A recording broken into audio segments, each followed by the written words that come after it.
Safari ni hatua. Mwaka 1987 hayati Profesa Hubert Kairuki alianzisha safari ambayo mpaka leo inaendelea kupiga hatua kadha wa kadha, yaani Kairuki Hospital. Safari hiyo imeendeleza safari kadha wa kadha kwa lengo la kuboresha huduma za afya na maisha ya kila mmoja nchini. Katika kipindi cha miaka 38 tangu kuanzishwa kwake, Kairuki Hospital imefanikiwa katika mambo mengi ambayo nikikusimulia hatutomaliza.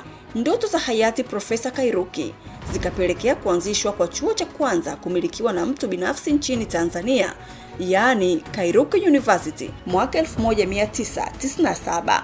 Mwaka 1996, Kairuki Hospital ikawa hospitali ya kwanza kutoa huduma ya CT scan pamoja na huduma ya upasuaji kwa njia ya matobo kwa kutumia mashine ya laparoscope.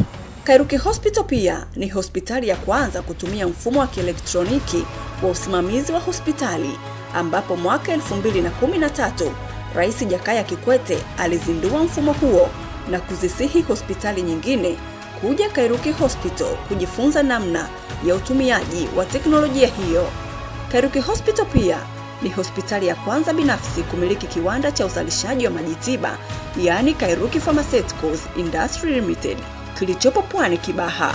Mwaka 2023, Kairuki Hospital ikaenda mbali zaidi kwa kuanzisha kituo cha uzazi pandikizi cha Kairuki Green IVF kilichopo Bunju, ambapo mpaka sasa zaidi ya watoto 100 wamezaliwa, na kituo hiki kimeweza kupata ithibati ya ubora wa kimataifa, yaani ISO.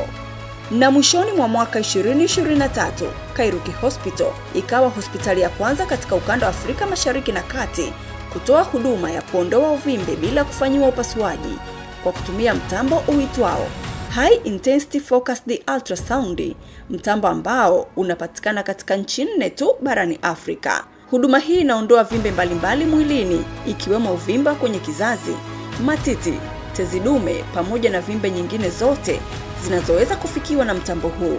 Wagonjwa kutoka ndani na nje ya nchi wamepatiwa matibabu kupitia teknolojia hii. Tunapoadhimisha miaka 38 ya utoaji wa huduma, tuna mengi ya kujivunia, kwani tunaendelea kukuthamini na kukujali.